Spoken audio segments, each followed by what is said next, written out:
तर न्यायालयाच्या निकालाचा आदर केला पाहिजे असं चंद्रशेखर बावनकुळेंनी म्हटलंय। कोकाटेंना कोर्टात जाण्याचा अधिकार आहे असं देखील बावनकुळेंनी म्हटलंय। कोर्टाच्या निकालावरून आम्ही पुढची प्रक्रिया करू असं देखील बावनकुळेंनी म्हटलेलं आहे।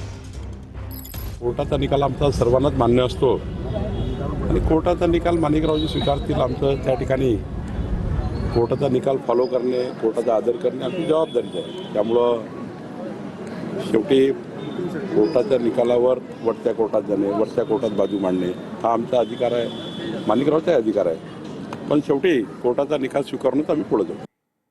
तर कोकाटेंचा विषय मुख्यमंत्री जाणीवपूर्वक चिघळवत आहेत असं सुषमा अंधारेंनी म्हटलेलं आहे। मुख्यमंत्र्यांना राष्ट्रवादीची इमेज डॅमेज करायची असं सुषमा अंधारेंनी म्हटलं।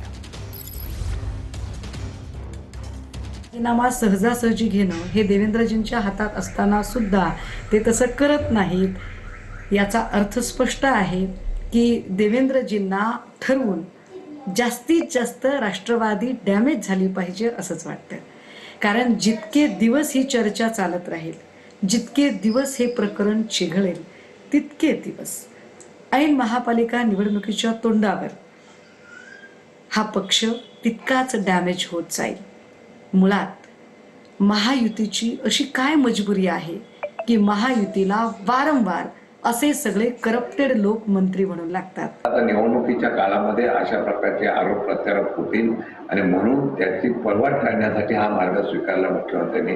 मुख्यमंत्र्यांचं सरकार चालवायचं मुख्यमंत्र्यांना आणि मुख्यमंत्र्यांना सरकार चालवण्याच्या संदर्भातला निर्णय घेत असताना आपल्या बरोबर असलेल्या पक्षाला सांभाळण्याची तारेवरची कसरत करावी लागते।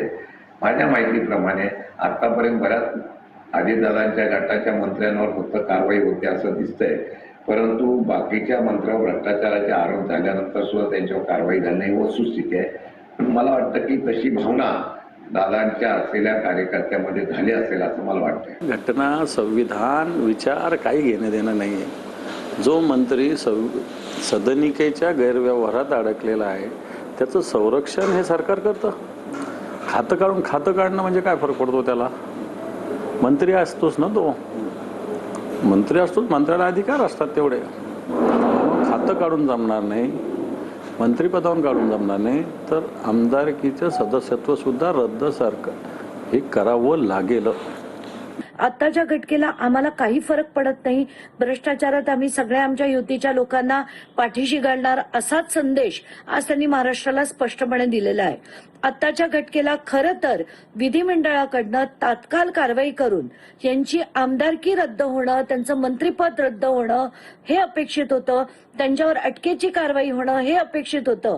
पण हे जर केलं नसेल तर देवेंद्र फडणवीसांना याच्या पुढच्या येत्या काळात ज्या निवडणुका आहेत त्याच्यात लोक योग्य ते उत्तर नक्कीच देतील।